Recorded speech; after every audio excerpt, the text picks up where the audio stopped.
Welcome to the Checkable Health Podcast, where we're helping everyday moms rethink how their healthcare begins at home.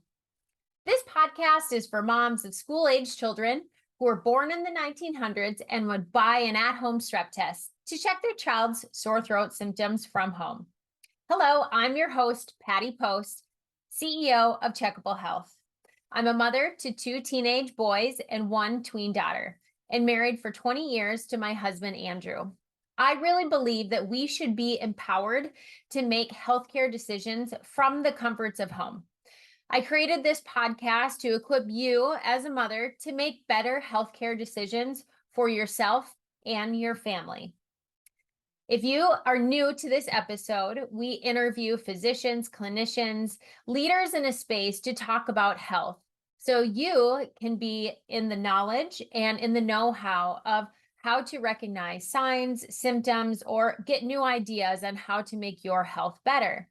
If you like this episode, I'd ask you to please give us 5 stars, subscribe. We really appreciate that.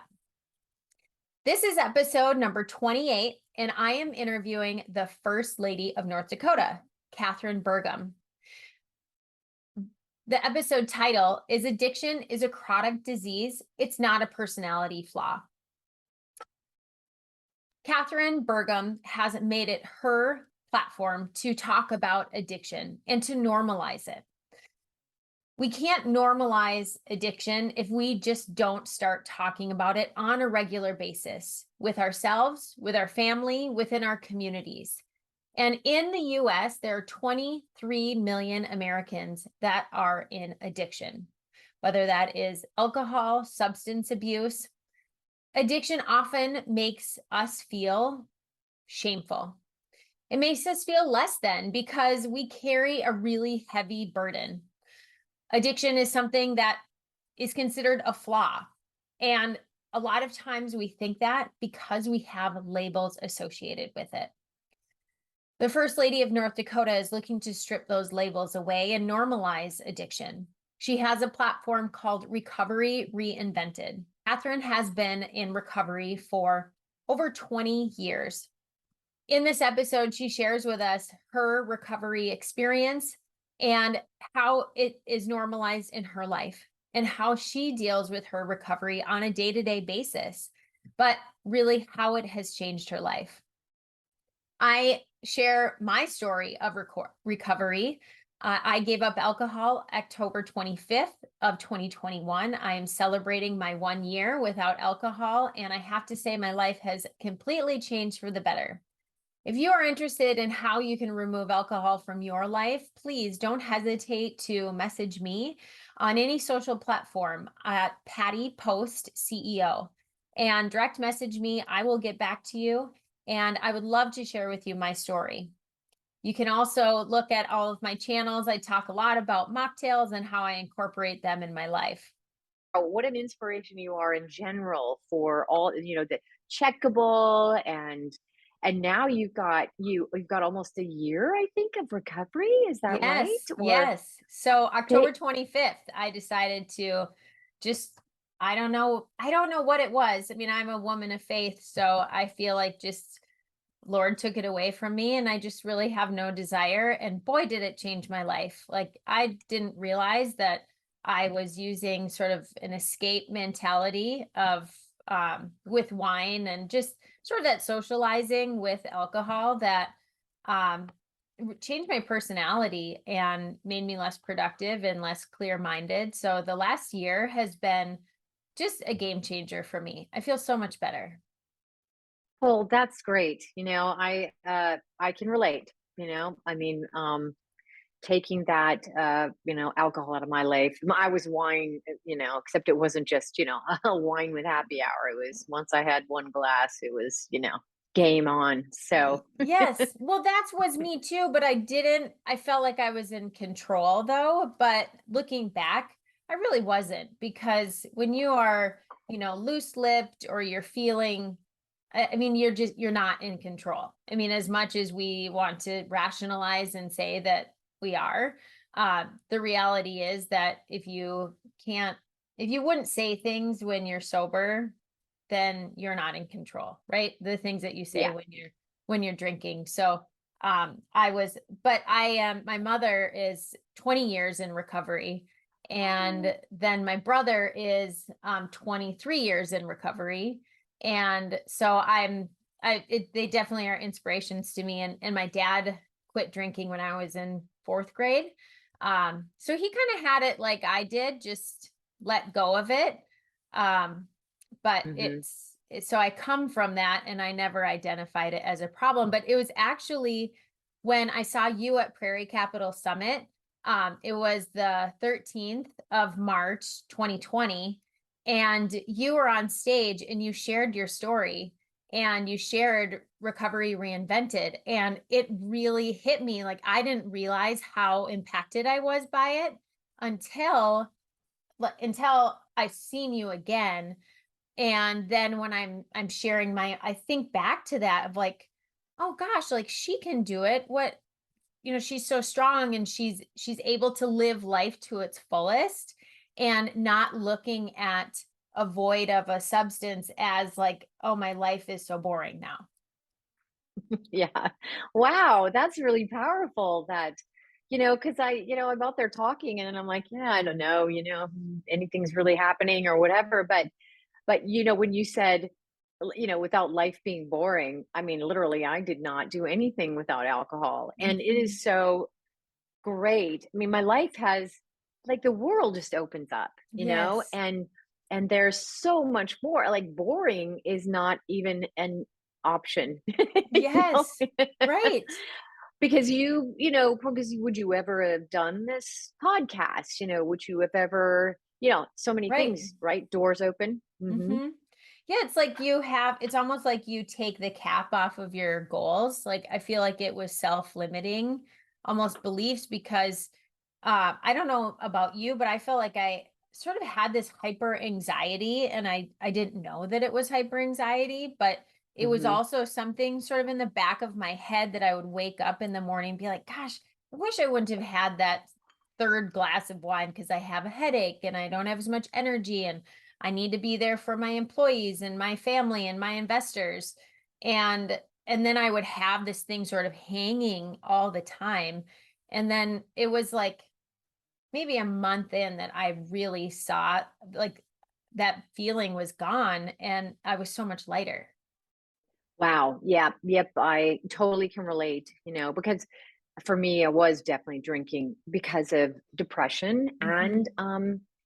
and anxiety. And my depression got so much worse. I mean, I don't know if mentioned during that talk that, I was pretty much suicidal when I drank at Oh, the end. Every time I drank at the end, I was suicidal. So really?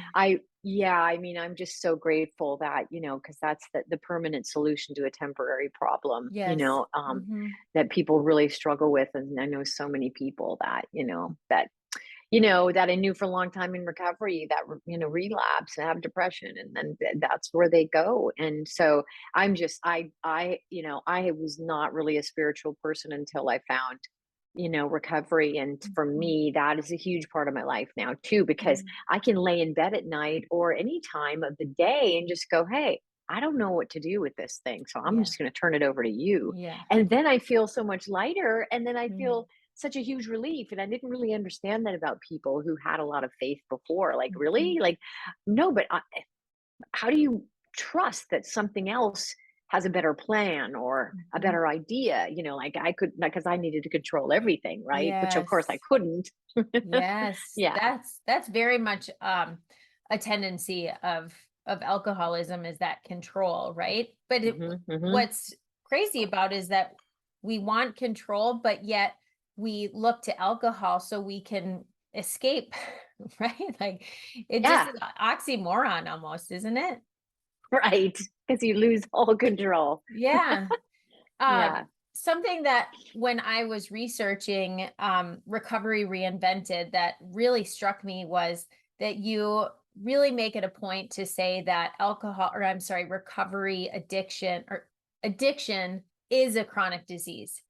And we should be able to talk about it and normalize it. And uh, Yeah.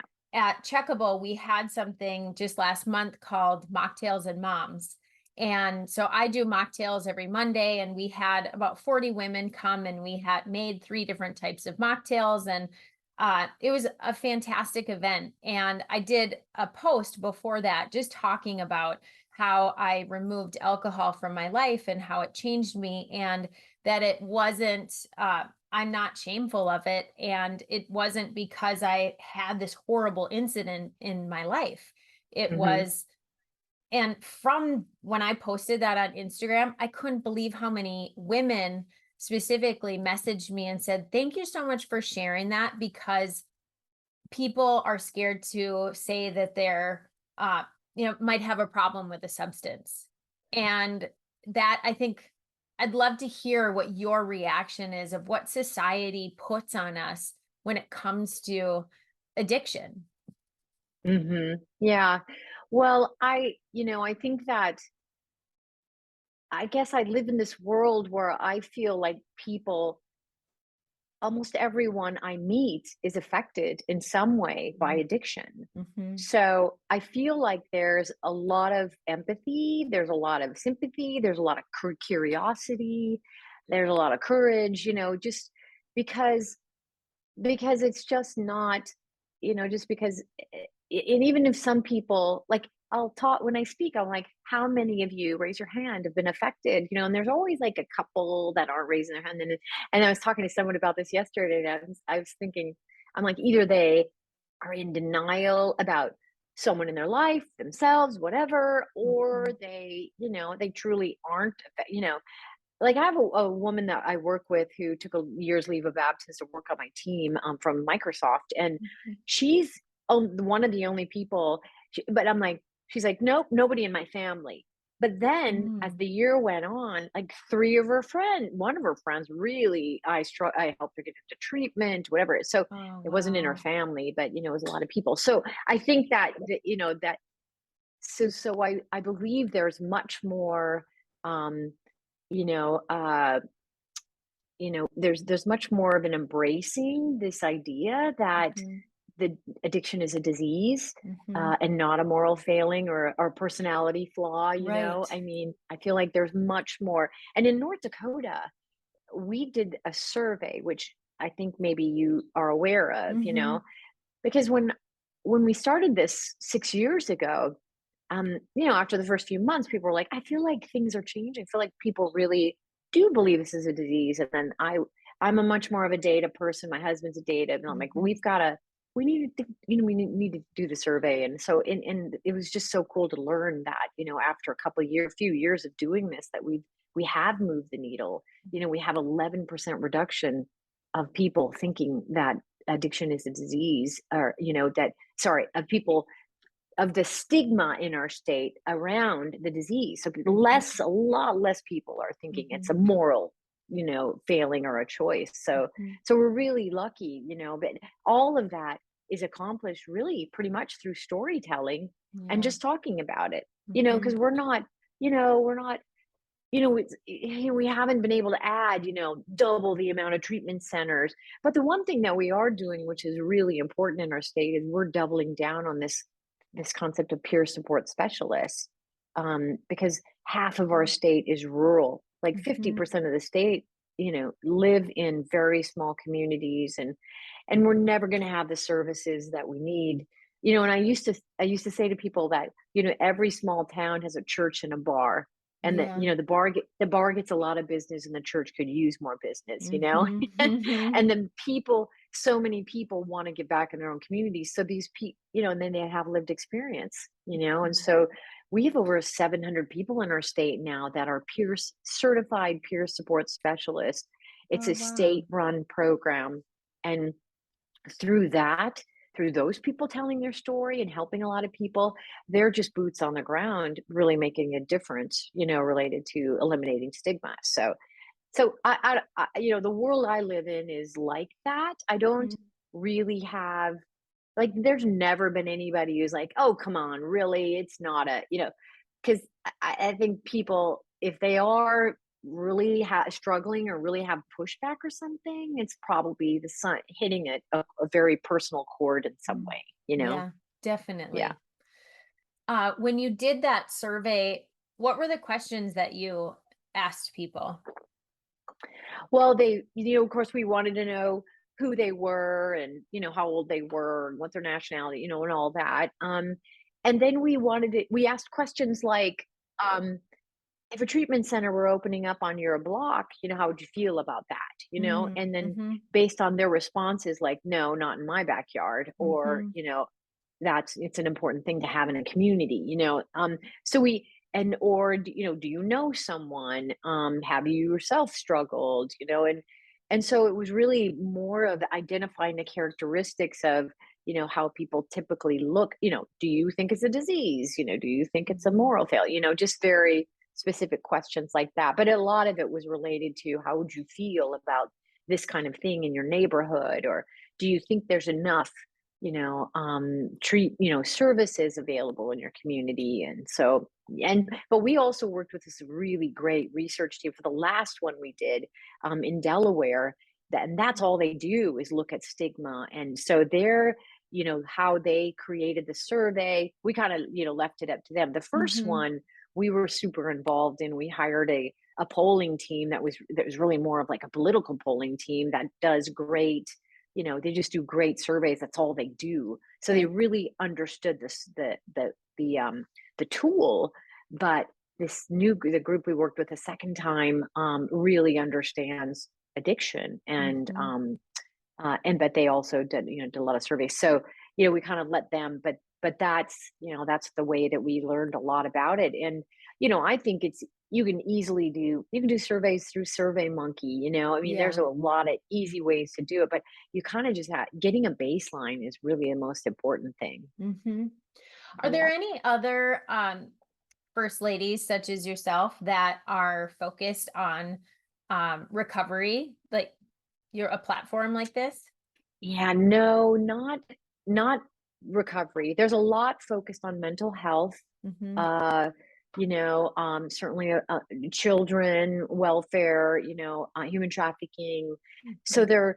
there's some connection to Mhm. usually, alcohol and drug addiction, but not anybody who's really focusing on the disease of addiction.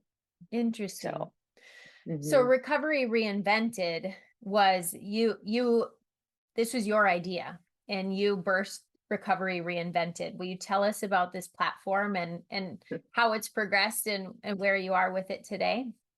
Yeah, and actually, I wish I could take all the credit. No, not really, because I don't, it's just not me. But there were two people that were very heavily involved in this idea and concept, and one is William Moyers, who's really become a mentor to me. He's with Hazelden and Betty Ford, but he's a Mhm. best-selling author, and 30 years ago was addicted to crack, and Wow. changed his life, and has really spent his whole life, helping people to find recovery. And so I heard him speak before I became First Lady, and he Mhm. was the one that put this idea in my head that you really need to talk about this to Yeah. normalize the conversation and eliminate the stigma. And then when I became First Lady, I met this really amazing woman. I'll try not to get emotional because she's just incredible, but her name is Pam Sagnis. She heads up our behavioral health division. She is just so cutting edge and just so on point about how she thinks about addiction. She's a person who's not in recovery herself, but she's been in this world for so long, Wow. and really social services, just the whole, continuum of health. And so she was already doing great work. She also had run, sober living homes and that sort of thing. So the three of us got together Awesome. actually because William's idea was it was him first that said, maybe you should do a conference. And so, I mean, coming up with this idea of even naming it Recovery Reinvented, that, William put that out there. We Cool. talked about it. So, and so, but initially I was like really like terrified because I'm really more of an introvert. I mean, that was a big part of the reason why I drank too, because Mhm. it's a lot easier to Mhm. be somebody you're not, Socialize. Mhm. socialize, yeah, all that. Mhm. So that's kind of how it came about. And then, and the first year, we didn't. I mean, I'd been to many conferences. My husband had done about, so we kind of had this idea, but I knew right away that we wanted it to be different. We didn't want it to be a business conference. I Mhm, love the TEDx format, the mhm. shorter, more opportunities for people to speak. But then we wanted to celebrate a lot too. We wanted to give Oh, out yeah. awards for people that really were making a difference in their communities. We wanted to give out we wanted to have a platform for people to tell their stories, because Yeah. again, the stories are what eliminate the stigma and motivate people to reach out for help. And then we wanted music and we wanted creativity, Cool. and so that's how it started, and that's kind of the format that we've kept all this time. And I think it's really, uh, we just were looking at it yesterday again, like how many people have we've got over 1,200 people that have signed up. We still have, 3 weeks, and and that's everybody on person and in line. Usually more people sign up the last couple of weeks. Mhm. But we could probably be over 3,000 people this year, and Wow. the other amazing thing that really makes a difference, I think, is that it's free. It's Yes, free, you know, that's it, incredible. online and free, but that's due to the Mhm. incredible sponsors. I mean, I get emotional talking about them too, because I can't, but these, the hospital organizations, the business Yeah, organizations, they all, this is a big part of, because of the 20, whatever, 3 million people that are, affected by the disease or struggle with the disease, 80% of them are employed full or part time. So right. businesses see this as a really big, important thing for them to be considering. And then, me and my team have really focused on Mhm. businesses, because when we did those surveys, I was like, okay, but so who are we missing? Because, we can't just preach to the crowd, the same people, that the Right. choir that already know, and they're already invested in this world. And I really thought the business world is a world that really either wants to ignore it, doesn't really understand it, doesn't know what to do. And so, so we have worked with the big companies like Amazon and Microsoft, and, and smaller companies, really great smaller companies in North Dakota that have this. There's a guy now that heads up the Office of Recovery Reinvented. His name's Jonathan Holtz, and he actually owns restaurants in North Dakota as well. And he has this very cool thing where the minute somebody signs up, and to be an employee, and they hire that person, they tell them during orientation, listen, if you ever have an issue with addiction or struggling, um, you can take the time to deal with that, and you will be paid while you're gone. Your Wow. job will be available. Mhm. So they just tell them up front, so they just know that it's not going to be, they don't have to worry about, because a lot of people don't reach out for help or don't go for, because Mhm. of the financial side of things, right? So Of course. anyway, we just have, um, on the business side of things, we've really, been targeting that group. So I don't know. I'm not even sure what your question was originally, No, but I'm like but rambling now. you make a really great point, and something with business that I think that I found myself in is that it seems like so many business meetings, it's like, oh, let's meet over a drink, or you are at a 3-day conference or a sales meeting, and so much of it is around alcohol. And to me, looking back, so highly unproductive, because we go through this. I mean, the company spends how much money on getting us there, and then they get the trainers, and we put all of this effort into it, and then at night you go for dinner, and then hours of drinking, only to wake up the next day completely depleted. And how are you going to fill up your knowledge and be excited to learn when you just are plumb full of toxins of over drinking or the night before, or doing drugs? I think that that is, and it's so socially acceptable. And from a Yes. business standpoint, I mean, we just had ladies over at my house last week, and we had such a nice night. We did makeup and we did facials and we had dinner, and we went to work the next day at 8 o'clock, and we all felt great. And Yeah. we didn't have to have alcohol, but I think that a lot of people in business, it's accepted 100%. Oh yeah. Yep. I'm grateful though that so many bars and restaurants are now offering mocktails, Yes. and almost all of them were carrying like non-alcoholic beer, or Mhm. that's really makes a big difference too, that Mhm. you have these other choices. But what a great, that is a great example of, you know networking, getting together, being able, the group of women that got together, but Mhm. that you can still do that. I mean, it's almost like there's so many groups now that do more athletic things together. They have more Yeah. options like that, versus happy hour. That's Mhm. always happy hour. That was one of the things when my husband came home and he was like, I think I'd like to run for governor. And I was like, Mhm. no. I was like, no, like, oh, I mean, because the first thing was like, what am I going to do in all those situations where there's alcohol? Mm. And then it was like, and I do not, I can chat for a while and then I'm done and I'm out, Yes. Yes. because the introverted part of me is like, okay, and so we had this really, he is such a huge supporter of mine. And, Mhm. and he really barely drinks. So that really Mhm. helps too. Yeah. So to be able to just say, for me to say, I will support you to do this 100%, but we have to agree on some things. And one is that I can leave whenever I want to, or I can Yeah. say, I'm not going to go, Mhm. and that's really worked out well. And he's fully supported me to do that.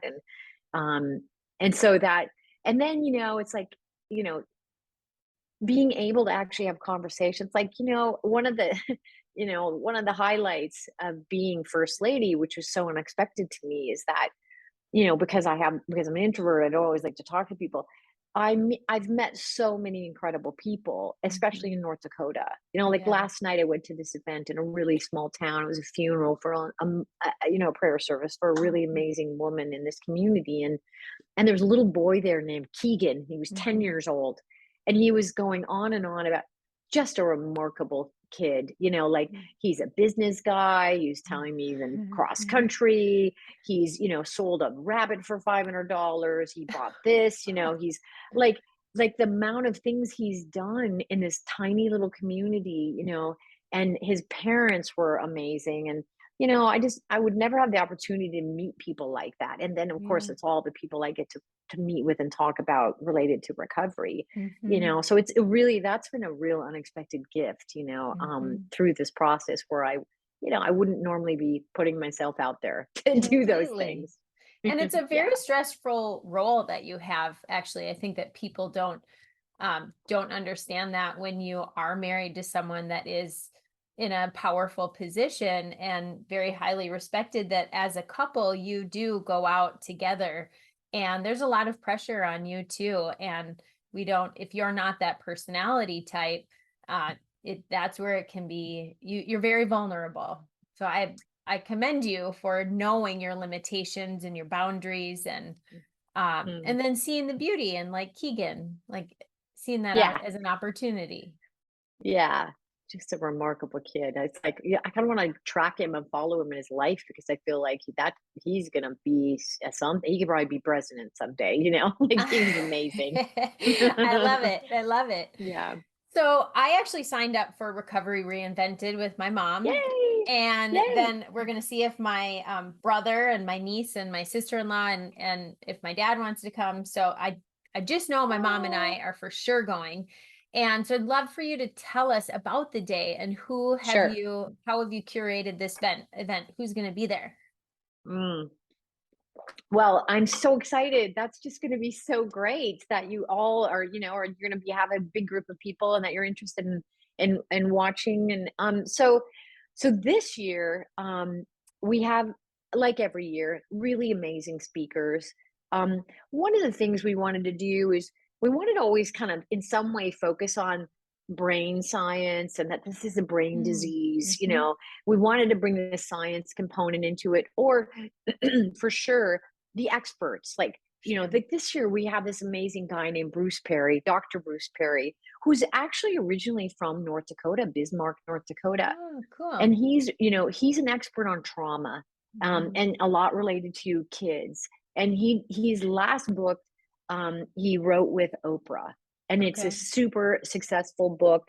And it's all about how trauma affects you, like sort of like Mhm. what happened to you, Mhm. like what happened to you that made you, the way you are now. And so I'm so excited about having him be a part of the conference. And then we have Tila Baker, who's a Native American woman who runs the Recovery Community Organization at MHA Nation. That's the three Okay. affiliated tribes, Mandan, Hidatsa, and Rikara. And they're a tribe that has really wrapped their arms around everyone in their community. They have treatment centers, they have sober living places. Really? There's a woman named Dr. Monica who has become a really important person to me, and um, she's an MD that has worked in the ER for a lot of her life, and now she's a consulwoman there. And she anyway came to the first Recovery Reinvented. She was one of the first people I met when I became first lady at this lunch we had. She's like, Really? yeah, it was like my husband, I was there, it was all the tribes, and she's like, "Hey, I think what you're going to be doing with governor is great, but I really want to meet your wife and I really want to talk to." So it was like I was That's like, so "Oh cool. no." But she's been to United Nations. She's just incredible. But she was the one that first Recovery Reinvented. We talked a lot about recovery community organizations, which Okay. many states have been doing for 30, like Massachusetts for 35 years. We Oh, did not have one in our state. And this is where people can gather, go to meetings, get support, have peer support specialists, recovery coaches, people getting people back on their feet, eliminating stigma. So they started it. Tila is the director of that recovery community. She is a woman in recovery, in long-term recovery. She struggled okay. with a heroin addiction. She is a remarkable story and such a force in their community. So she's going to be speaking. And then we Cool. have this other woman named Carrie Bates, who is an Olympic gold medalist swimmer. And so she, had this incredible career, and she's also a woman in recovery. And Mhm. she's with Hazel and Betty Ford. She has an amazing story to tell. So she's really going to be powerful as well. And and then all through the day we have um, speakers. We have someone that does, it's called the Recovery Podcast. And so they're actually going to be doing on stage, talking to people, giving little, sort of littler, smaller stories. And that's going to be happening live on stage. Um, Cool. and then throughout the day, we give away awards to people who, again, are making a difference in their community with the work they're doing. And we have music. We have special guests that we're not going to announce, until, so there'll be some surprises throughout the day. Um, and so again, it's a powerful, powerful day. And we just invite everyone to come and join us at recoveryreinvented.com on November Mhm. 3rd. Mhm. And it is free, but we do Mhm. need people to register so we can let you into the Sure. meeting. And Mhm. we know how many people are going to be there in person so we can Mhm. plan for food and lunch and all that. So, Mhm. anyway, it's going to be a fantastic day. So, we're so excited. About everyone who will join us, and the governor and I host it. That's the other thing, for 6 years now. Initially, it was daunting. Oh my gosh, on stage, whatever. How are we going to do this? Yeah. But we get to sort of ad lib it and have fun, and that's the thing that we really want to. It's kind of a really serious topic that's Yeah. really decimated people's lives and impacted Mhm. so many people. But the bottom line is, we're doing it because we want people to know that that we can eliminate the stigma, Yeah. and that mostly that there's always hope for recovery. Mhm. Like for someone like me who relapsed pretty consistently over an 8-year period, and for some reason never gave up hope. Again, Mhm. that I believe is, Amazing. something is someone, bigger than me in my life who was watching out for me and, Yes. kept bringing me back to the table like, okay, let's try this again. Yeah. Yes. So, yeah. That's Mhm. grace, right? Yeah. Every day. Yes, Mhm. absolutely. Yeah. What a beautiful story. You're such an inspiration in the way that you just freely can talk about this. My intention of having you on the podcast was to share your story and to have this conversation, to let others hear a conversation about addiction, and that it's very comfortable and it's actually very freeing, and that there are opportunities if you open your eyes to create community with others that have addiction, or family members that are going through addiction, and that it's actually very loving to have the conversation rather than ignore it. So thank you for Mm. creating this event. I'm so excited to attend. Thank you for making it your platform as well and sharing your story.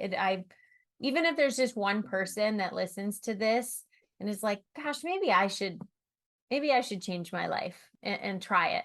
Um, I would Mm. say 100% don't look back, go for it, and you would never regret it.